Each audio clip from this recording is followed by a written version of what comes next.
අයිබෝන් මිත්‍රවරණි නැවතවතාවක් මගේ channel එකට ඔයගොල්ලෝ ආදරෙන් පිළිගන්නවා. මගේ නම ජෝන් මැල්කම්. මම ශ්‍රී ලංකා පරිපාලන සේවයේ තුන්වෙනි ශ්‍රේණි නිලධාරියෙක්. සහකාර ප්‍රාදේශීය ලේකම්වරයෙක් විදිහට මම අවුරුදු 6ක් රාජකාරී කටයුතු කරා. සහකාර ඉඩම් නිර්මාණය කිරීමේ දෙපාර්තමේන්තුවේ සහකාර කොමසාරිස්වරයෙක් විදිහට අවුරුද්දකට වඩා වැඩි කාලයක් රාජකාරී කටයුතු කරා. ඉතින් ඒ රාජකාරී කටයුතු කිරීමත් එක්ක මට ලැබිච්ච අත්දැකීම් සහ දැනුම පාදක කරගෙන තමයි මම මේ ඔයගොල්ලන්ට කරුණු කියා දෙන්නේ. ඉතින් අද වැදගත් මාතෘකාව පිළිබඳ සාකච්ඡා කරනවා. ඒක තමයි රජයටම පවරා ගැනීමේදී ඔබ දැනගත යුතු කරුණු කාරණා මොනවද කියන එක. ඒ පිළිබඳව මම සවිස්තරව මේ වීඩියෝ එකෙන් කතා කරන්න බලාපොරොත්තු වෙනවා. ඉතින් මම දැනට එක්සත් රාජධානියේ වැඩිදුර අධ්‍යාපන කටයුතු සඳහා ඇවිත්ලා ඉන්න හින්දා එතකොට මට යම්කිසි කාලයක් තියෙන හින්දා තමයි මම මේ වීඩියෝ සීරීස් එක කරන්න තීරණය කරේ. මම ඊට කලින් මේක කරන්න බලාපොරොත්තු වුණා. මම රාජකාරී කටයුතු කරන අතරතුරදී නමුත් අපි ප්‍රාදේශීය ලේකම් කාර්යාලවල රාජකාරී කටයුතු කරද්දී ඉතාමත්ම කාර්යබහුලයි. ඉතින් මේ වගේ වෙලාවලට මේ වගේ නිදහසේ වීඩියෝ කිරීම සඳහා අපිට වාතාවරණයක් නැහැ. ඉතින් දැන් මට ඉඩක් ලැබිච්ච හින්දා මගේ දැනුම ඔයගොල්ලොත් එක්ක බෙදා ගන්න මම කල්පනා කරා. ඉතින් රජයටම පවරා ගැනීමට ගිහිල්ලා මිනිස්සු අමාරු වෙටිච්ච අවස්ථාවන් මම ඕන තරම් දැකලා තියෙනවා. තමන්ගේ මුදල් ටික සේරම නාස්ති කරගෙන සමහරක් වෙලාවට අපි ඉඩම පවරා ගන්න යනකොට විකුණන මිනිස්සු කියනවා ඒක විකුණන්න බැහැ කියලා. විකිණීම පිළිබඳව කතා කරන්න බැහැ ඇත්තටම මෙතෙන්දී. පැවරීම කරන්න ගියාට පස්සේ මුදල් දෙනවා. ඉතින් අන්තිමට මේ මිනිස්සු කියනවා දැන් පැවරන්න බැහැ. මට තව වැඩි මුදලක් ඕන. එහෙම නැත්නම් ඒක මට පවරන්න බැහැ. මගේ ඉඩම මට ආයිසරයක් ඕන. ඉතින් ඒ වගේ ගැටලු ගොඩකට මුණ පාලා තිනවා. සමහරක් වෙලාවට නීතිමය කටයුතු සඳහා ගිහිල්ලා තමන්ට තමන්ගේ ඉඩම නැති වෙලා තිනවා. ඉතින් ගොඩක් වෙලාවට දැනුමක් නැතුව මිනිස්සු මේ වගේ ඉඩම් මිලදී ගැනීම සඳහා යන හින්දා තමයි මේ වගේ ප්‍රශ්න වලට මුහුණ පාන්න සිද්ධ වෙන්නේ. ඉතින් නීතිය පිළිබඳ හැම දෙනාටම එක හා සමානව දැනුමක් නැහැ ලංකාවේ. ඉතින් ඒක අපේ තියෙන පද්ධතිය ප්‍රශ්නයක්. ඉතින් ඒකින්ද තමයි මම මේ වගේ දැනුවත් කිරීමේ වීඩියෝවක් කරන්න තීරණය කරගත්තේ. ඉතින් මුලින්ම කියන්න ඕන දෙයක් තමයි රජ ඉඩම් විකිණීම පිළිබඳව අපිට කතා කරන්න බෑ. රජ ඉඩමක් විකුණන්න බෑ. ඒක නීතිමය ප්‍රතිපාදනයක් නැහැ. ඉතින් රජ ඉඩම් වලට අපිට කරන්න පුළුවන් පැවරීමක් කියන්නේ තමන්ගේ අයිති තවත් පුද්ගලයෙක් වෙත හුවමාරු කිරීම ට්‍රාන්ස්ෆරින් කියලා කියනවා. ඉතින් ට්‍රාන්ස්ෆර් කරන්න විතරයි අපිට පුළුවන් ඕනර්ෂිප් එක. නැතු ඒක අපිට මුදලක් මත කරන්න පුළුවන් දෙයක් නෙවෙයි. ඉතින් රජ ඉඩමක් පැවරීම කියලා මෙතනදී මම කතා කරන්න බලාපොරොත්තු වෙන්නේ ඉඩම් සංවර්ධන ආඥාපනත යටතේ තියෙන ඉඩම්. ඒ කියන්නේ අනවසර ඉඩම් වෙන්න පුළුවන්. කිසිම බලපත්‍රයක් හොදීමන පත්‍රයක් නැමැති අනවසර ඉඩම්, බලපත්‍රයක් සහිත ඉඩම්, කුමන හෝ වර්ගයේ ඔප්පුවක් සහිත ඉඩම්. ලංකාවේ ඔප්පු වර්ග කීපයක් තියෙනවා. ස්වර්ණ භූමිය ඔප්පු, ජය භූමිය ඔප්පු, රන් බිම දීමනා පත්‍ර, උරුමය දීමනා පත්‍ර කියලා මෑත කාලේ ආවා. ඒ වගේ දීමනා පත්‍ර වර්ග කිහිපයක් තියෙනවා. ඒ වගේම මධ්‍යම පාන්තික ඉඩම් කියලා තව ඉඩම් කොටසක් තියෙනවා. මේ ගැන තමයි කතා කරන්නේ. මේ සියලු දේටම මම මේ කතා කරන දේවල් පොදුයි. යම් කිසි පොඩි වෙනස්කම් තමයි තියෙන්නේ. නමුත් කාරණාවන් පොදුයි. ඉතින් පළවෙනි කාරණාව තමයි මිත්‍රවරුනි, අපි ඉඩමක් පවරා ගන්න යනවා නම් රජ ඉඩමක් හෝ වේවා සින්නකර ඉඩමක් හෝ වේවා පළවෙනියටම අපි බලන්න ඕන දේ තමයි ඒ පුද්ගලයා සතුව තමන්ගේ අයිතිවාසිකම පෙන්වන්න ඔහු ගාව තියෙන ලියවිල්ල මොකක්ද කියලා. ඔයාලා ගාවට කවුරු හරි කෙනෙක් ඇවිල්ලා කියනවා ඔන්න මං ගාව ඉඩමක් තියෙනවා මම මේ ඉඩම විකුණන්න කැමතියි. ඔයා ඉඩමක් හොයන එක්කෙනෙක්. ඉතින් මමත් මතකයි මමත් ඉඩම් හොයපු කාලේ. එතකොට ඔයා ඉඩමක් හොයනකොට ඔයා ඉතින් ඔයාගේ තියෙන මුදල් වලට සාපේක්ෂව වටිනාකමක් තියෙන තමන්ගේ අවශ්‍යතාවයට ගැලපෙන ඉඩමක් හොයනවා. ඉතින් කවුරු හරි කටින් කට ගිහිල්ලා එක්කෙනෙක් ඇවිල්ලා කියනවා මං ගාව මෙන්න මෙහෙම ඉඩමක් තියෙනවා. නැත්තම් කවුරු හරි ඇවිල්ලා කියනවා අන්න අර මනුස්සයා ගාව මෙහෙම ඉඩමක් තියෙනවා. අපි පොඩ්ඩක් ගිහිල්ලා මේක බලමු කියලා. එතකොට ඕගොල්ලෝ ඉස්සෙල්ලම කරන්නේ මොකද්ද? ඉඩමට ගිහිල්ලා ඉඩම බලන එක. ඕ ඉතින් ඒක තමයි අපි කරන්න ඕන. අපි ඇස් දෙකට ඉඩම දකින්න එපා. තමන්ගේ අවශ්‍යතාවයට ගැලපෙනවා නම් ඊළඟට අපි මේක මිලදී ගන්න යනවා නම් ඒ පිළිබඳව ඔයගොල්ලෝ සාමාන්‍ය මූල්‍යමය සාකච්ඡාවක් කරලා යම්කිසි මේ වටිනාකමකට එකඟතාවයකටත් එනවා. රජිනන් වලට සල්ලිත් එක්ක කතා කරන්න බෑ හොඳේ. මම මේක නීතිමය කාරණා ගැන නැවතත් අවධාරණය කරන්න ඕන. නමුත් ප්‍රායෝගිකව සිද්ධ වෙන දේ ගැන තමයි මම මේ කතා කරන්නේ. ඉතින් එහෙම කතා කරලා ඉවර වෙලා ඔයගොල්ලෝ මේ ඉඩම පවරා ගන්න යනවා. ඉතින් ගොඩක් වෙලාට කරන්නේ ඔයගොල්ලෝ හිතන් ඉන්නවා නීතිඥ මහත්මයෙක් ගාවට ගිහලා ඔප්පුවක් ලිව්ව පමණින්ම ඔයගොල්ලන්ට ඉඩමක අයිතිවාසිකම සතු කරගන්න පුළුවන් කියලා. මීට කලින් මම වීඩියෝ එකෙන් කතා කරායි පත්තිරෝග ලියාපදිංචි කරන්න ඕනේ ඇයිද කියන එක. ඒකත් මම මේකේ වීඩියෝ එකේ යටින් මම ලින්ක් එක දානවා. ඔයාලට ඒක බලන්න පුළුවන්. පත්තිරු පිළිබඳ වෙනම මම සාකච්ඡා කරන්න. ඔයගොල්ලන්ට මම පත්තිරුව සම්පූර්ණයෙන්ම තනියම කියවන්නේ කොහොමද කියන එක කියලා දෙනවා. තමන්ගේ ඉඩමක් ගන්න ඕනේ. එතකොට ඒ දැනුම ඔයගොල්ලන්ට තියෙනවා නම් ඔයාලට ගොඩක් කාගවක්වත් පස්සේ ගිහිලා අමාරු වෙටෙන්න ඕනේ. ඔයගොල්ලන්ට සාමාන්‍යයෙන් අකුරු ටිකක් කියව ගන්න පුළුවන් නම් මේ පත්තිරුවක් කියව ගන්න පුළුවන්. මේව නිකන් මහා දේවල් නෙමෙයි. ඊළඟට ඔයගොල්ලෝ ගිහිල්ලා බලන්න ඉඩම ඔක්කොම බැලුවට පස්සේ ඔප්පු ලියලා ඉතින් ඔප්පුව ලියනවා. ඔයාට මොකක් හරි නීති අනුකූල ලියවිල්ලක් හම්බ වෙනවා. ඉතින් ඔයාලට සතුටුයි. ඉතින් ඔයාලා කරන්නේ ඒක මැන ගන්නවා. ඉතින් අර මැනගෙන කවුරු හරි ටිකලා ප්ලෑන් එකකුත් ඇඳගෙන දැන් ප්ලෑන් එකක් තියෙනවා. ඔප්පුවක් තියෙනවා. ඔක්කොමත් හරි. දැන් ඔයා ඉඩම පවර ගත්තා. ඊට පස්සේ ඔයාලට පත්තිරුවක් හම්බ වෙනවා. දැන් ඔයාලා හිතන් ඉන්නවා දැන් වැඩේ හරි කියලා. නමුත් ඔයගොල්ලෝ සින්නක් ඉඩමක් වුණත් රජ ඉඩමක් වුණත් ඔයගොල්ලෝ මිලදී ගත්තට පස්සේ ඔයාලා බලන්න ඕන ඔයාලගේ අතට හම්බෙන කොළ කෑල්ල. ඔයාලගේ අතට හම්බෙන කොළ කෑල්ල. ඒ කොළ කෑල්ල මත තමයි තීරණය කරගෙන තමයි ඔයගොල්ලෝ හිතන්නේ ඔයගොල්ලන්ට අයිතිවාසිකමක් හම්බුණා කියලා. කොළ කෑල්ල විතර කතේ තිබ්බට වැඩක් නැහැ. ඇත්තටම අපේ ඉඩමේ ගිහිල්ලා අපිට නිදහසේ වැඩ කටයුතු කර ගැනීම සඳහා නෛතිකමය බාධාවක් නැති වෙන්න ඕන. නෛතිකම බාධාවක් නැතුව අපිට ගිහිල්ලා වැඩ කරගන්න ඕන. ඉතින් ඔයගොල්ලන්ට ඔක්කොම කොළ ටික අතේ තියාගෙන ඉඳලා ඔය ඉඩමට ගිහිල්ලා ඉඩම වැඩ කරගන්න බෑ. මිනිස්සු ඔයගොල්ලොත් එක්ක ඇවිල්ලා රණ්ඩු වෙනවා. ඉඩමට යන්න දෙන්නේ නැහැ. අයිතිකාරයම ඇවිල්ලා ඉඩමට යන්න එපයි කියලා. එහෙම නැත්නම් අද ගිහිල්ලා වැට හෙට ගිහිල්ලා ගලවලා වෙනස් කරලා ඉඩම හතරම අයින් වෙනස් කරලා ඉතින් ඔය වගේ ප්‍රශ්න වෙනවා නම් එතකොට අර ඔයගොල්ලන්ගේ අතේ තියෙන ඔප්පුවයි පත්තිරු වෙනුයි ප්ලෑන් එකකුයි නැති වැඩක් නැහැ. නේද? ඊට ඉරෙහිව ඔයගොල්ලෝ මොකක් හරි නීතිමය ක්‍රියාමාර්ගයක් ගන්න යනවා නම් ඔයගොල්ලන්ට අර තියෙන ගෙදර තියෙන ලියවිලි ටික පාවිච්චි කරන්න බැරි නම් ඒක කරන ලද පැවරීමෙන් ඇති වැඩකුත් නැහැ. ඉතින් මේ වගේ ප්‍රශ්නයක් ඇති වෙනවා නම් මේක වළක්වා ගන්නේ කොහොමද? ඔයගොල්ලෝ පළවෙනිට තමයි කවුරු හරි කෙනෙක් ඇවිල්ලා කිව්වොත් එහෙම ඔයාලට ඉඩමක් තියෙනවා කියලා ගිහිල්ලා බලන්න. පළවෙනිට බලන්න එපා ඔයාලට ඊටම ගැලපෙනවද කියලා භෞතිකමය විදියට භෞතිකමය පරීක්ෂාව ඇස් දෙකට ගිහිල්ලා බලලා කරන්න. ඔයගොල්ලෝ එතනට යනකොට ඔයගොල්ලෝ කම්පාස් එකක් අරන් යන්න. කම්පාස් එකක් අරන් ගිහිල්ලා ඔයගොල්ලෝ ෆෝන් වල තියෙනවා. ඔය මාලිමාවක් තියෙන ෆෝන් වල සාමාන්‍යයෙන් කඩෙන් ගන්නත් පුළුවන්. එහෙම එකක් අරන් ගිහිල්ලා ඊට පස්සේ ඔයගොල්ලෝ GPS ලොකේෂන් ටික දාගන්න පුළුවන් ෆෝන් එකේ. GPS ලොකේෂන් එක ටිකක් දාගෙන ෆෝන් එකෙන් ගිහිල්ලා අපි Google Map එකේ ඉඩම තියෙන තැන ලොකේෂන් එක මාක් කරගන්න. ලොකේෂන් එක මාක් කරගෙන ඒ මනුස්සයා කියන විස්තර ටිකත් අහගෙන ඊළඟට ඒ අයිතිකාරයාගේ ඊටම අයිතිකාරයට කියන්න එයාගේ අයිතිය පෙන්වීම සඳහා එයා ගාව තියෙන ලියවිලි ඉදිරිපත් කරන්න කියලා. සහතික පිටපත් මේ ඡායා පිටපත් ගන්න යන්න එපා. එයාට කියන්න ඔරිජිනල් ටික පෙන්වන්න කියලා. ඔරිජිනල් ටික පෙන්නලා එයා කැමති කියනවාට මේ ඔයා ගිහිල්ලා ඔරිජිනල් ඉල්ලන්න යන්න එපා. එයාගෙන් ඔරිජිනල් ටික පෙන්වන්න කියලා. ඔරිජිනල් පෙන්නලා ඔරිජිනල් එක ෆොටෝකොපිස් ටිකක් දෙනවා නම් චෙක් කරලා බලන්න මේ ඔරිජිනල් එක ෆොටෝකොපි ගැලපෙනවද කියලා. ගැලපෙනවද කියලා බලලා හැමදේම බලන්න. ඉඩමක ඔප්ප බලද්දි අකුරක්වත් වෙනස් කරන්න එපා. උපමතු උපලේඛනේ තියෙන ෆොටෝකොපි එක තියෙන අපිට මකන්න පුළුවන්. ටක් ගාලා මොන හරි මකන කෑල්ලකින් ওই ඉලක්කම් ටික මකන්න පුළුවන්. ඉලක්කමක දශම ස්ථානයක් ඕගොල්ලන්ට වෙනස් කරොත් එහෙම ලොකු ගැටලුවක් තියෙන. ඉතින් ඒකින්ද ගොඩක් අමාරු වෙටෙන්න පුළුවන්. ඒකින්ද ඔය ෆොටෝකොපිස් ටිකක් ඉල්ල ගන්න. එයාලා ඔරිජිනල් දුන්නේ නැතත් කමන්නේ. ඔප්පේ ඔරිජිනල් එක දුන්නේ නැතේ කියලා කියන්නකෝ කමන්නේ නැහැ. ෆොටෝකොපිය ගන්න. ඊට පස්සේ පත්තිරුව ඉල්ල ගන්න. ඊළඟට ඊටම ප්ලෑන් එක ඉල්ල ගන්න. ඔය තුන ඉල්ල ගන්න. ඔය තුන ඉල්ලගෙන ඔයගොල්ලෝ අරන් එන්න. මම මෙතන රජිටන් ගැන තමයි කතා කරන්නේ. හරිද? ඔය ටික අරන් ඇවිල්ලා ඊට පස්සේ ඔයාලට පුළුවන් ගිහිල්ලා ඉඩම් රෙජිස්ටර් කාන්තෝරුවට ගිහිල්ලා එයා ඔයාට ඔරිජිනල් කොපිස් ටික දුන්නේ නැත්නම් දුන්නත් කමන්නේ නැහැ මම කියන්නේ. දුන්නත් කමන්නේ ගිහිල්ලා ඉඩම් රෙජිස්ටර් කාන්තෝරුවට ගිහිල්ලා යම්කිසි මුදලක් දීලා ඔයාට පුළුවන් මේ ඔප්පුව ලියාපදිංචි කිරීමේ රෙජිස්ටර් කාර්යාලයෙන් මේ ඔප්පුවේ ඔරිජිනල් කොපි එකක් ගන්න. හරිද? ඔරිජිනල් කොපි එකක් ගන්න පුළුවන් රෙජිස්ටර් කාර්යාලය ගාව තියෙන සහතික කර පිටපත. එතකොට සහතික කර පිටපතක් ඉෂුව කරනවා. ඒවේ කිසිම දේවල් වංචාවක් සිද්ධ වෙලා නැහැ. එතකොට ඔරිජිනල් එක වගේම තමයි. කන්ටෙන්ට් එක ඔයගොල්ලන්ට හරියටම බලන්න පුළුවන්. අර දීපු කොපි එකේ අකුරු හරිය මේ මකලා මෙනම් මනම් කරලා තිබ්බත් ඔයාලට පුළුවන් ඇත්ත විස්තරේ බලන්න බලා ගන්න. ඊළඟට පත්තිරුව ඉල්ල ගන්න. පත්තිරුව ගන්න ගියට පස්සේ ඉඩමත් එක්ක බැඳිච්ච අවුරුදු 50කට පිටිපස්සට තියෙන පත්තිරුව ඉල්ල ගන්න. අවුරුදු 50කට විතර එහා පිටිපස්සට තියෙන පත්තිරුව ටික ඉල්ල ගන්න.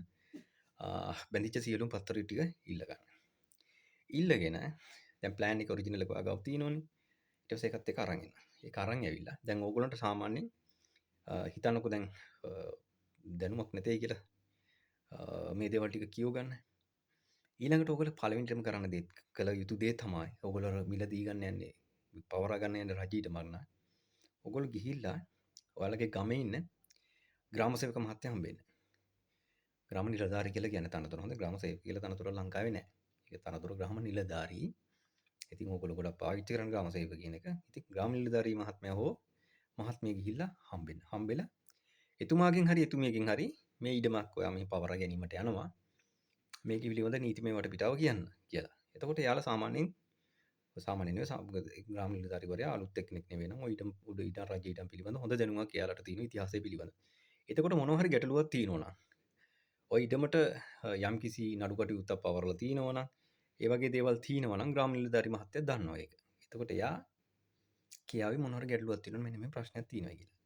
ඔයාලට යම්කිසි විදියකට ග්‍රාම නිලධාරි මහත්මයා විශ්වාස නැත්නම් ඔයාලට ඊළඟට කරන්න තියෙන දේ තමයි ඉක්මනටම ගිහිල්ලා ප්‍රාදේශීය ලේකම්වරයාගේ මුණ ගැහෙන්නේ අදාළ කොට්ටාසේ.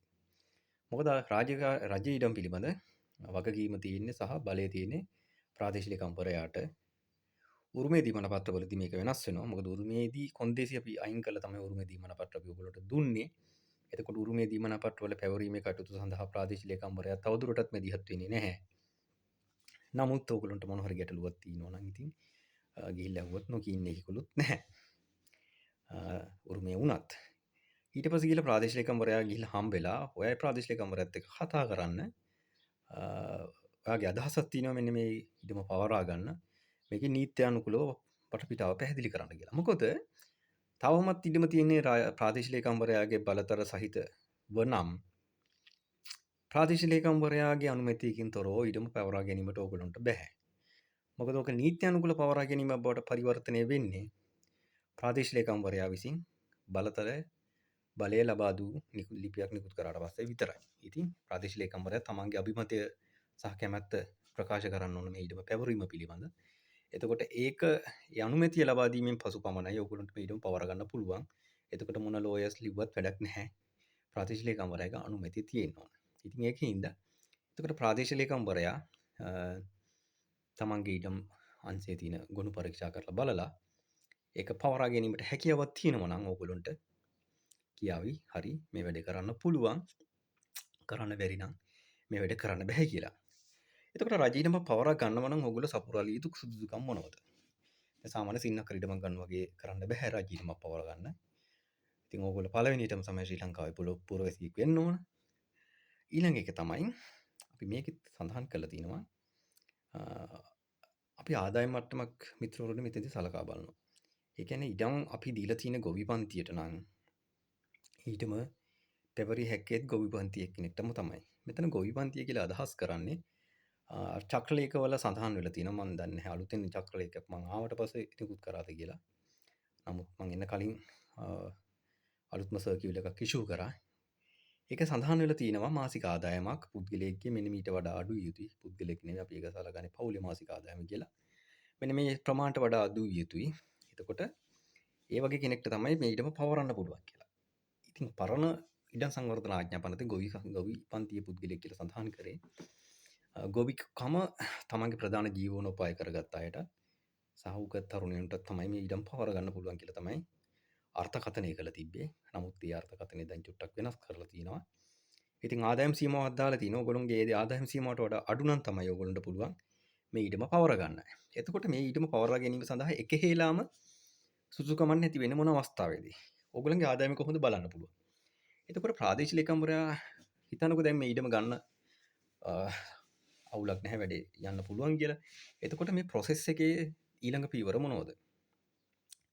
පළවෙනි කාරණාව තමයි ඉඩමේ අයිතිකරු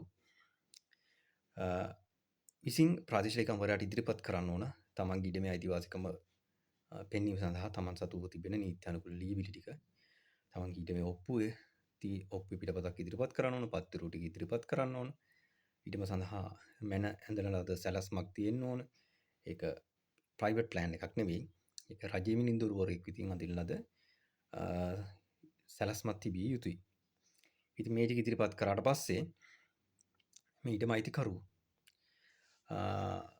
විසින් පැමිණ ප්‍රාදේශීය ලේකම්වරයාට තමන්ගේ කැමැත්ත ලිඛිතව ප්‍රකාශ දෙන්න කරන්න ඕන. මට මම කැමති මෙන්න මේ කියන පුද්ගලයාට මේ ඉඩම පවරන්න කියලා. ඊට පස්සේ ඔයගොල්ලොත් ගිහිල්ලා ප්‍රාදේශීය ලේකම්වරයාට ලියුමක් දෙන්න ඕන. මෙන්න මේ ඉඩම මම පවරා ගැනීමට කැමතියි කියලා. ඔයගොල්ලන්ගේ කැමැත්ත තියෙනවා, එයාලගේ කැමැත්තක් තියෙනවා. පවරන පුද්ගලයා කැමති වුණාට වැඩක් නැහැ. පවරන පුද්ගලයාගේ බිරිඳ හෝ ස්වාමි පුරුෂයා. අපි කියන කලත්‍රය කියලා. කලත්‍රය කියන පොදු වචනයක්. පුරුෂයෙක්ට නම් අපි ස්ත්‍රියට ස්වාමි කවුද බිරිඳට කලත්‍රය කියලා කියනවා. අපි සලකන්නේ ස්ත්‍රියක් පිළිබඳ නම් පුරුෂයා කලත්‍රය කියලා සලකනවා. එතකොට අදාළ පුද්ගලයාගේ කලත්‍රය බිරිඳ හෝ ස්වාමි පුරුෂයා ජීවතුන් අතර ඉන්නවනම් ඔහුගේ හෝ ඇයගේ කැමැත්ත තියෙන්න ඕන මේ ඉඩම පවරන්න. මොකද ප්‍රාදේශීය ලේකම්වරයා මෙතෙන්දී සලකා බලනවා අදාළ ඉඩමේ අයිතිකරු හෝ එහෙම නැත්නම් ඔහුගේ පවුලේ උදවිය හෝ මේ ඊටම පැවරීම නිසා අනාථභාවයට පත් වෙනවද කියලා. මොකද රජය විසින් ලබා දීපු ඉඩමක් තව පුද්ගලයාට පවරීමට කලින් ප්‍රාදේශීය ලේකම්වරයා ඒ පිළිබඳ සලකා බලන්න ඕන. එතකොට ඉඩමේ අයිතිකරුවෙක්ට තමන්ගේ තනි කැමැත්තට මේ ඉඩම පවරන්න බෑ. එතකොට අපි කලත්‍රයාගේ ගන්නවා කැමැත්ත කැමතිද නැද්ද කියන එක. ඊළඟ තමයි අපි අවුරුදු 18ට අඩු දරුවෝ ඉන්නෝ නම් එයාලගේ ප්‍රකාශ ටිකත් අපි ගන්නවා. ඊට පස්සේ ඒ ටිකත් අරගෙන බලලා ඊට පස්සේ තව ආබාධිත කවුරු හරි ගෙදර ඉන්නවද කියන එක ඒ පිළිබඳව සාකච්ඡා කරලා ප්‍රාදේශීය ලේකම්වරයා. ඒතකොට කැමැත්ත ඔන්න ඔය විදිහට තමයි අපි ලිඛිතව ගන්න. ලිඛිතව ගන්න කැමැත්ත අපි ප්‍රකාශයක් විදිහට තමයි ප්‍රාදේශීය ලේකම් කාර්යාලයේදී ගන්නෙ. එතෙන්දී රජයේ නිලධාරියෙක් ඉදිරිපිට ඔබ විසින් අත්සන් සහතික කරලා අඳුනුම්පත ඉදිරිපත් කරලා තමන්ගේ ප්‍රකාශය දෙන්න ඕනේ. එතකොට ප්‍රාදේශීය ලේකම්වරයා විසින් මේ ප්‍රකාශය සහතික කරගෙන කැමැත්ත ප්‍රකාශිත ලිපි ගොනුවට ගන්නවා. ඊළඟට තමයි ඔයගොල්ලෝගේ ආදායම් මට්ටම බලනවා. ඉඩම පවරන එක්කෙනාගේ ආදායම් මට්ටම බලනවා. ඉඩම ගන්න එක්කෙනාගේ ආදායම් මට්ටමත් බලනවා. එතකොට මේක ගොඩක් වෙලාවට ප්‍රාදේශීය ලේකම්වරයා වශයෙන් කරන්නේ ග්‍රාම නිලධාරිවරයෙක් කරහා අපි ලිඛිතව මෙම ආදායම් මට්ටම පිළිබඳ තහවුරුවක් ගන්නවා. මීට අමතරව විවිධ ප්‍රාදේශීය ලේකම් කාර්යාලවලින් යම්කිසි ආකෘති පත්‍ර වලට තොරතුරු ලබා ගන්නවා. ඒ අදාළ ගොනුවල කටයුතු පහසු කර ගැනීම සඳහා නීති අනුකූලභාවය සඳහා තමයි ඒවා ගන්න. ඉතින්දීත් අපි බලනවා ආදායම් මට්ටම, එතකොට පවරන එක්කෙනාට වෙන ඉඩම් මොන හරි තියෙනවද කියන එක. ඒ කියන්නේ ඉඩම් පවරන එක්කෙනාට තමන්ට පදිංචි ඉඩමක් නම් පවරන්නේ තවත් එයාට අනාථභාවයට පත් වෙන්නේ නැති වෙන්න වෙනත් පදිංචි සඳහා සුදුසු ඉඩමක් තියෙන්න ඕන. එතකොට වගා කරන ඉඩමක් වුණත් ඒ වගේ තමන්ට තියෙන එකම ඉඩම පැවරීම සඳහා ප්‍රාදේශීය ලේකම්වරයා විසින් අනුමැතිය ලබා දෙන්නේ නැහැ. එතකොට ඒ පුද්ගලයාට පවරන්න යන එක්කෙනාට තවත් ඉඩමක් තියෙන්න ඕනේ. ඉඩම තියෙනවද කියන එක ප්‍රාදේශීය ලේකම්වරයා බලනවා. ඉතින් ඒ පිළිබඳ සනාථ කිරීම සඳහා ඉඩම පවරන එක්කෙනා ඉදිරිපත් කළ යුතුයි තමන්ට වෙනත් ඉඩමක් තියෙනවා. ඒ සඳහා ඒ ඉඩමේ ඔප්පුව සහ ඊට අදාළව පත්තිරු ටික ඉදිරිපත් කරන්න ඕන ප්‍රාදේශීය ලේකම්වරයාට. ඉතින් මෙතෙන්දි විකල්පයක් තියෙනවා. තමන්ට නැත්තම් ඉඩම පවරන පුද්ගලයාට ඉඩමක් නැති වුණත් ඔහුගේ කලත්‍රයාට ඉඩමක් තියෙනවා නම් ඒ පිළිබඳ තොරතුරු උනත් අපි සැහැීමට පත් වෙනවා කියලා ගන්නවා. ඉතින් මේ දෙකෙන් එකක් තියෙන්න ඕනේ. එහෙම නැතුව අපි ඉඩමක් පවරන්න සඳහා අනුමැතිය ලබා දෙන්නේ නැහැ. මොකද මේ පවරන පුද්ගලයා අනාථභාවයට පත් වෙන්න පුළුවන් හින්දා. ඊළඟට තමයි දැන් ඔයගොල්ලෝ ඩොකියුමන්ට් ටික දුන්නා. මොනවද කැමැත්ත ප්‍රකාශිත ලිපි ටික දුන්නා. ඒ විස්තර ටික දුන්නට පස්සේ ඊළඟට අපි ඔය ප්‍රකාශ ගන්නකොට ගොඩක් වෙලාවට අපි ඥාතිත්වය සනාථ කිරීම. ඒ කියන්නේ බිරිඳද කියන එක ඔප්පු කරන්න බිරිඳගෙන් ප්‍රකාශයක් ගන්නවා නම් ඒ බිරිඳද කියලා බලන්න ඕනේ. කවුරු හරි ගෑනුවෙක් කෙනෙක් ඇවිල්ලා අපිට ප්‍රකාශයක් දෙන්න පුළුවන්. එහෙම අපි ගන්නෑ නැහැ. බිරිඳද කියන එක සනාථ කිරීම සඳහා විවාහ සහතිකය ඉදිරිපත් කළ යුතුයි. විවාහ සහතික නැති නම් දරුවන්ගේ උපැන්න සහතිකයක් ඉදිරිපත් කළ යුතුයි. ඒ දරුවන්ගේ උපැන්න සහතිකයේ මව්පියන් විවාහකද කියන තැන විවාහකයි කියලා සඳහන් වෙලා තියෙන්න ඕනේ. එතකොට එහෙම තමයි අපි විවාහක අවිවාහක බව සනාථ කරගන්නේ. ඒක දියුණු ප්‍රකාශ වලින් ගන්නේ නැහැ. දරුවන්ගේ යම්කිසි ප්‍රකාශ දෙනවා නම් එතකොට දරුවෝ කියලා කියන ඔප්පු කිරීම සඳහා ඔවුන්ගේ උපැන්න සහතිකත් දෙන්න ඕන. ඉතින් මේකේ ඔරිජිනල් කොපිස් ටික ලබා දෙන්න ඕන ප්‍රාදේශීය ලේකම් කාර්යාලයට. ඉතින් ඔයගොල්ලෝ ගාව ඒව නැත්තම් ගොඩක් ඒවා ඔන්ලයින් තියෙන හින්දා ඕනම ප්‍රාදේශීය ලේකම් කාර්යාලයකින් මේක ගන්නත් පුළුවන්. ඒක තමයි ඉඩම පවරන පුද්ගලයාටගේ පැත්තට අදාළව ලබා දිය යුතු ලියවිලි. ඊළඟට ඉඩම ලබා ගන්න එක්කෙනා තමන්ගේ විස්තර ටික හරියට දෙන්න ඕන. ග්‍රාම නිලධාරි සහතික ඔය අවස්ථාවේදී DSO කියලා අපි දෙනවා. පදිංචි සනාථ කිරීම සඳහා තමන්ගේ ඇඩ්‍රස් එක සනාථ කිරීම සඳහා. එතකොට තමන්ගේ ජාතික හැඳුනුම්පත හෝ වළංගු හැඳුනුම්පතක් ඉදිරිපත් කරන්න ඕන. ඒක ඩ්‍රයිවිං ලයිසන් එක, පාස්පෝර්ට් එක එහෙම නැත්නම් තමන්ගේ නැෂනල් අයිඩෙන්ටිටි කාඩ් එක. අපි වැඩිහිටි හැඳුනුම්පත වගේ දේවල් පාවිච්චි කරන්නේ නැහැ. මැතිවරණයකදී භාවිත කරන හැමදේම මේ වගේ අවස්ථාවේදී භාවිත කරන්නේ නැහැ. ඒකත් ඔරිජිනල් එකත් අරගෙන තමයි යන්න ඕන. මේ ටික දුන්නට පස්සේ මෙතෙන්දී ආදායම් මට්ටම බලනවා. පවරා ගන්න එක්කෙනා සහ පවරන එක්කෙනා එකම ආදායම් පන්තියට අයිති වෙනවද? උන් ගොවි පන්තියද කියලා. මේක ග්‍රාම නිලධාරිවරයාගේ සහතිකයකින් තමයි ගන්නෙ. සමහරක් වෙලාවට රාජකාරී රැකියාවක් කරනවා නම් අපි කියනවා පේ ෂීට් එකේ කොපි එකක් අරන් ඉන්න කියලා. එහෙම නැත්නම් අපි ආදායම් සහතිකයක් ප්‍රාදේශීය ලේකම්වරයාගෙන් ගෙන්නන අවස්ථාවලුත් තියෙනවා. නැත්නම් ග්‍රාම නිලධාරිවරයාගේ පදිංචි කොට්ටාසේ ග්‍රාම නිලධාරිවරයාගේ ඒ කියන්නේ හිතනවා ඉඩම පවරන එක්කෙනාගේ පදිංචි කොට්ටාසේ ග්‍රාම නිලධාරිවරයාගෙන් ගන්නවා. ඉතින් ඒ ගොඩක් වෙලාවට ඉතින් එයා පවරන ඉඩම තියෙන්නේ සමහරක් වෙලාවට එකම කොට්ටාසිය සහ බදිංචි තියෙන එකම කොට්ටාසිය නම් එකම ග්‍රාම නිලධාරිවරයාගෙන් ගන්නවා. සමහර විට කොට්ටාස දෙක වෙනස් නම් එතකොට වෙනම ග්‍රාම නිලධාරිවරයෙක්ගෙන් ගන්න වෙනවා. මොකද ඉඩම තියෙන තැනින් නෙවෙයි අපි පවුලේ ආදායම සලකන්නේ පුද්ගලයා පදිංචිය මූලික කරගෙන. ඉඩම පවරා ගැනීමට බලාපොරොත්තු වෙන එක්කෙනාගෙත් ඒ වගේ. ඉතින් ඒ ග්‍රාම නිලධාරිවරයාගෙන් ඒක ගන්නවා. ඒවා ගන්න මිත්‍රවරුනි ප්‍රාදේශීය ලේකම්වරයා විසින් රහස ලියවිලි විදිහට. එතකොට ඒ ඕගොල්ලෝ අරන් ඇවිල්ලා හරියන්නේ නැහැ. ප්‍රාදේශීය ලේකම්වරයා විසින් තමයි ලිඛිතව කැඳවන්නේ. ඉතින් මේ ටික විදිහට කැඳවගෙන පරීක්ෂණයක් කරලා බලලා ප්‍රාදේශීය ලේකම්වරයා විසින් සෑහීමකට පත් වෙනවා නම් ඕගොල්ලන්ට ඉඩම පැවර ගැනීම සඳහා අවශ්‍ය අනුමැතිය සහිත ලිපිය දෙනවා. ඉතින් මෙම පැවර ගැනීම සඳහා සුදුසුෙක් වෙන්නේ කොහොමද? නොසුදුසුෙක් බවට පත් වෙන්නේ කොහොමද? සුදුසුෙක් බවට පත් වෙන්නේ කොහොමද කියන එක නෙමෙයි. නොසුදුසුෙක් කියන්නේ කොහොමද කියන එක මම කියන්නම්. පළවෙනි කාරණාව තමයි ඉඩම පවරන්න පුළුවන් පදනම් දෙකක් තියෙනවා. එකක් තමයි ලේ උරුමකරුවෙකුට පවරන්න පුළුවන්. ලේ උරුමකරුවෙක් කියලා කියන්නේ උපලේඛන ගත්ත ඥාතියෙක් කියලා තියෙනවා. ඉඩම් සංවර්ධන ආඥා පනත යටතේ තුන්වෙනි උපලේඛනයේ ඥාතියෙක් නම් උදාහරණයකට පුළුවන් ලේ ඥාතින් කියලා ඔයගොල්ලෝ දන්නේ බ්ලඩ් රිලේෂන්ස්ලා. ඒ කියන්නේ බිරිඳගේ හේව ස්වාමි පුරුෂයාගේ පැත්තේ ඥාතින් ලේ ඥාතින් නෙවෙයි. ඔන්න තමන් පිරිමියෙක් කියලා කියලා හිතන්නකෝ. තමන් පිරිමියෙක් ගැන තමන්ගේ ලේ ඥාතින් බවට පත් වෙනවා. තමන්ගේ අම්මයි තාත්තයි ලේ ඥාති. එතකොට තමන්ගේ දරුවෝ ලේ ඥාතින්. තමන්ගේ සහෝදර සහෝදරියෝ ලේ ඥාති. එතකොට සහෝදර සහෝදරියන්ගේ දරුවෝ ලේ ඥාති.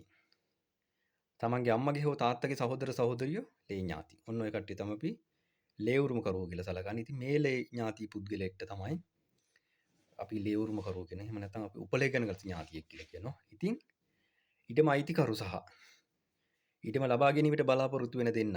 මෙන්න මේ කියන ලේ ඥාති කියන කැටගරියකට එහෙම නැත්නම් තුන්වෙනි උපලේඛනයේ තියෙන කැටගරියකට අයිති වෙනවා නම් අපි ඉඩම පවරා ගන්න කෙනාගේ ආදායම් මට්ටම නොසලකා ඒ පැවරීම සඳහා අපි අනුමැතිය දෙනවා. මොකද ඉඩම පවුලේ කෙනෙක්ට යන හින්දා. ඒ හින්දා මතක තියාගන්න නැවත වතාවක්.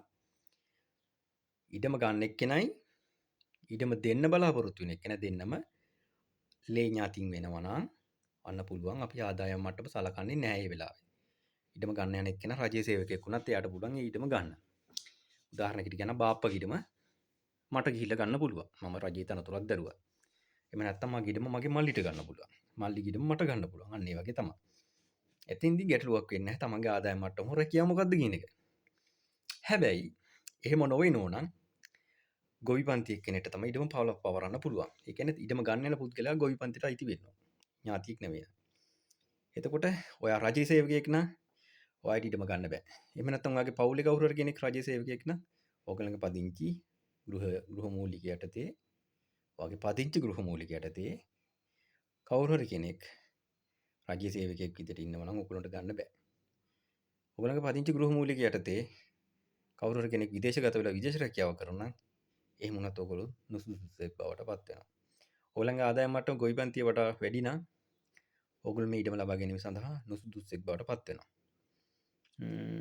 ඉතින් අන්න ඔය වගේ කාරණා හින්දා ඔයගොල්ලෝ නුසුදුසුෙක් බවට පත් වෙනවා. එතකොට ඔයගොල්ලෝ සුදුසුෙක් නොවි මේ රජයටම ගන්න ගිහලා වැඩක් නැහැ. එතකොට මේ සුදුසුකම් තියෙනවද කියන එක ඔයගොල්ලන්ට තීරණය කරන්න පුළුවන්. ඒකේ අවසාන තීරණය ගන්නේ ප්‍රාදේශීය ලේකම්වරයා. ඒක තමයි මම කිව්වේ ගිහිල්ලා මුලින්ම ප්‍රාදේශීය ලේකම්වරයා මුණ ගැහෙන්න කියලා. ඉඩම පවරන එක්කෙනාටත් ඒ වගේ ඉඩම පවරන එක්කෙනා අනාථභාවයට පත් වෙන්නේ නැති කියන එක ඔප්පු කරන්න ඕන. ඉඩම ඇති එයාටම තියෙනවා කියන එක ඔප්පු කරන්නත් ඕන. ඒ ටික සෑහීමකට පත් වුණොත් තමයි ප්‍රාදේශීය ලේකම්වරයා මේ පැවරීම සඳහා අනුමැතිය දෙන්නේ. එතෙන්දී ප්‍රාදේශීය ලේකම්වරයා විසින් අවසානයේ ඔයගොල්ලෝ මේ සුදුසුකම් සියල්ල සපුරලා තිනවනම් ඔයගොල්ලන්ට ප්‍රාදේශීය ලේකම්වරයාගේ අනුමැතිය සහිත ලිපියක් නිකුත් කරනවා. හරි. මේකට ඔයගොල්ලන්ට අයිතිය දෙනවා. මම දැන් ඉඩම පවරීම සඳහා ගිහිල්ලා ලෝය කෙනෙක් ගාවට ගිහිල්ලා මේ වැඩේ පටන් ගන්න. ඒ කියන්නේ ගිහිල්ලා ඩ්‍රාෆ්ට් ඩීඩ් එකක් හදන්න ඕන. ඒ කියන්නේ කෙටුම්පත් ඔප්පුවක්. කෙටුම්පත් ඔප්පුවක් හදන්න ඕන මේ පැවරීම පිළිබඳ අදාළ තොරතුරු ටික සඳහන් කරමු. එතකොට මේ කෙටුම්පත් ඔප්පුව ආයි නැවත ප්‍රාදේශීය ලේකම්ට ගෙන්නලා පෙන්නන්න ඕන. ඒතර ප්‍රාදේශීය ලේකම්වරයා පරීක්ෂා කරලා බලනවා මේකේ තියෙන උපලේඛනය, ඒ කියන්නේ ඉඩමේ තියෙන විස්තර ටික, ඒ ඔක්කොම ටික අයිතිවාසිකම් පිළිබඳ විස්තර ටික දාලා තියෙනම ඉලක්කම් ඔක්කොමත් එක්ක හරිද කියලා. ඒක බලලා හරි කියලා ඩ්‍රාෆ්ට් එක ඕකේ නම් ප්‍රාදේශීය ලේකම්වරයා කියනවා ඉතින් ෆයිනල් ඩීඩ් එක ඉදිරිපත් කරන්න කියලා. එතකොට ඒකට දුන්නට පස්සේ ඒක ඕකේ වුණාට පස්සේ ඔයගලන්ට පුළුවන් ප්‍රාදේශීය ලේකම්වරයාගේ කැමැත්ත සහිත ලිපියත් අරගෙන මේිටම නොතාරිස්වරයාට කලව්ව ලියලා නොතාරිස්වරයාටම කියන්න පුළුවන් මේක රෙජිස්ටර් කරන්න කියලා. රෙජිස්ටර් කරලා පත්තිරු එළිය වුණාට පස්සේ ඔන්න නීත්‍යානුකූල අයිතිවාසිකම් සහිත ඔයගොල්ලන්ට ඉඩම හම්බෙනවා. ඉතින් මේක තමයි සරල ක්‍රියාවලිය. මේක තව දේවල් තියෙනවා. ඉතින් ඔය කියන කාරණා විශේෂ දේවල් වෙනස් වෙනකොට මෙන්න මේ කියන කාර්යාවලියේ වෙනත් පැතිවලට යන්න සිද්ධ වෙනවා. සමහර වෙලාවට අපිට ඉන්කුවරි එක කරගෙන යනකොට තමයි මේ ඊටමට අදාළ සමහර දේවල් අපිට ඉතින් හම්බ වෙන්නේ. එතොරතුරු හම්බ වෙන්නේ. එතකොට මේක තව සංකීර්ණ සමහර වෙලාවට තව පිටිස් මේ ඊටමත් එක්ක බැඳෙනවා එකතු වෙනවා. එතකොට ප්‍රශ්නේ තව සංකීර්ණ වෙනවා. එතකොට මේ කියන කෙටි කාලයක් ඇතුළත මේ ඊටම පැවරීම කටයුතු අපිට කරන්න බෑ. ඒකයි ප්‍රාදේශීය ලේකම් කාර්යාලයකට ගිහින් ඊටම පවරනකොට සාමාන්‍ය කාලයක් යන්නේ. මොකද ඒක සාමාන්‍ය ලෝය කෙනෙක් කරනවා වගේ අපිට වගකීම් විරහිතව කරන්න පුළුවන් දෙයක් නෙවෙයි. අපිට උඩින් පල්ලෙන් ගහලා අපි සල්ලි වලට කරන දෙයක් නෙවෙයි මේක. ඒකින්ද අපි හරියටම බලන්න ඕන මේකට අනුමැතියක් දෙන්න කලින් මේක උසාවියේදී අභියෝගයට අධිකරණයේදී අභියෝගයට ලක් වෙන්නේ නැති තීන්දුවක් දීම සඳහා රජ නිලධාරීන් බැඳිලා ඉන්නවා. ඒකින්ද හොඳට ඉන්ක්වයරි කරලා හොඳට බලලා වුණා ඉවර වුණාට පස්සේ සෑහීමකටපත් වුණාට පස්සේ තමයි අනුමැතිය දෙන්නේ.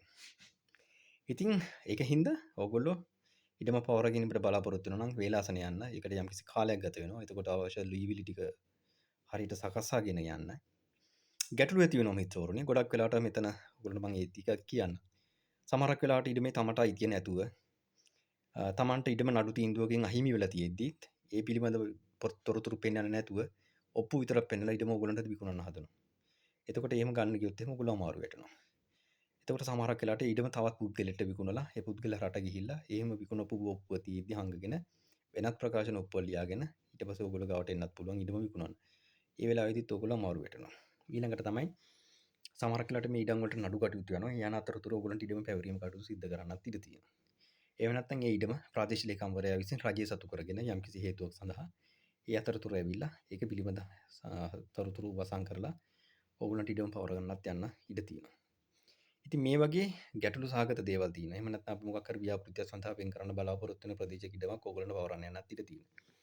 සමහරක් වෙලාවට ගම් වතුරක් වගේ ඇවිල්ලා අපි ඒ ඉඩම සඳහා තවදුරටත් ඉදිකිරීම කටයුතු නවත්වීම සිදු කරපු ඉඩම් ගෙවලුත් එක්ක සමහරක් වෙලාවට ඔයගොල්ලෝ පවරන්න යනවා. ඒකින්ද තමයි මම කිව්වේ ගිහිල්ලා අනිවාර්යයෙන්ම තමන්ගේ කොට්ටාසේ ප්‍රාදේශීය ලේකම්වරයා මුණ ගැහෙන්න මූල්‍යමය ගනුදෙනු කිරීමට කලින්. මොකද ඔයගොල්ලෝගේ යම්කිසි එතකොට මූල්‍යමය ගනුදෙනුව සිද්ධ වෙනවා නම් ඒක සිදු කළ යුත්තේ ප්‍රාදේශීය ලේකම්වරයා මේ ඉඩම සඳහා ඕකේ එක දුන්නට පස්සේ ඊට කලින් කාටවත් සල්ලි දෙන්න යන්න එපා. ඊට පස්සේ ඔයගොල්ලන්ට සල්ලි ගන්න ගියාට පස්සේ ඔයගොල්ලෝ අමාරු වෙටනවා. මොකද ප්‍රාදේශීය ලේකම්වරයාගේ අනුමැතිය නොමැතිව ඉඩම පවර ගත්තොත් ඔයගොල්ලෝ අධිකරණයට ගියත් අධිකරණය විසින් උනත් එළියවිල පිළිගන්නේ නැහැ. එතකොට ඔයගොල්ලන්ට ඔයගොල්ලන්ගේ සල්ලි ටික නැති වෙනවා. ඒක අපාරු වැටෙනවා. මේවා ලෝයර්ස්ලා කරපු දේවල් මම ඕන තරම් දැකලා තියෙනවා. ඕන තරම් මම දැකලා තියෙනවා. අත්දැකීම් මට ඕන තරම් තියෙනවා. මිනිස්සු අමාරු වෙටිච්ච වෙකින්ද රජිටම පවර ගන්න යනවා නම් ඒ පිළිබඳව හොඳ අවධානයක් දෙන්න. දීමන පත්‍රය තියෙන්න ඕන. බලපත්‍රයටම පවර ගන්න යන්න බෑ. ඒකයි මම කිව්වේ ප්‍රාදේශීය ලේකම් ගිහලා හම්බෙන්නේ කියලා. ඒතර ප්‍රාදේශීය ලේකම්වරයා බලපත්‍රයක් හරි අදාළ බලංගු නොවන ලියවිල්ලක් නම් ඔයගොල්ලෝ ඉදිරිපත් කරන්න. එතෙන්දිම කියනවා මීටම පවර ගන්න බැරිය කියලා. ඉතින් මිත්‍රවරුන් මාත් එක්ක එකතු වෙන්න මම ඊළඟට කරන්න බලාපොරොත්තු වෙනවා. ඔප්පුවක් කොහොමද ඔයගොල්ලෝ හරියට කියවගන්නේ? පත්‍ර කොහොමද කියවගන්නේ? පත්‍ර ටික එකතු කරලා කොහොමද ඔයගොල්ලෝ ඩ්‍රාෆ්ට් එකක් ගහගන්නේ? ඉඩමේ ඉතිහාසය පිළිබඳ කොහොමද ඔයගොල්ලෝ ඩොකියුමන්ට් එකක් හදාගන්නේ කියන එක සවිස්තර පැහැදිලි කරන මොන හරි ගැටලු තියෙනවා නම් කමෙන්ට් එකක් විදිහට දාන්න. මම පුළුවන් විදිහට පුළුවන් වෙලාවට ඔයගොල්ලන්ට දෙන්නම් පිළිතුරු. ඉතින් සියලු දෙනාටම ආයුබෝවන්. වීඩියෝ එක හොඳයි නම් ලයික් එකක් දාන්න, කමෙන්ට් එකක් දාන්න, ෂෙයා කරන කට්ටියට දැනගන්න. channel එක subscribe කරලා තියාගන්න. තවත් මේ වගේ දැනුම සහිත තොරතුරු මම ඔයගොල්ලන්ට ඉදිරිපත් කරන්න බලාපොරොත්තු වෙනවා. ජය වේවා.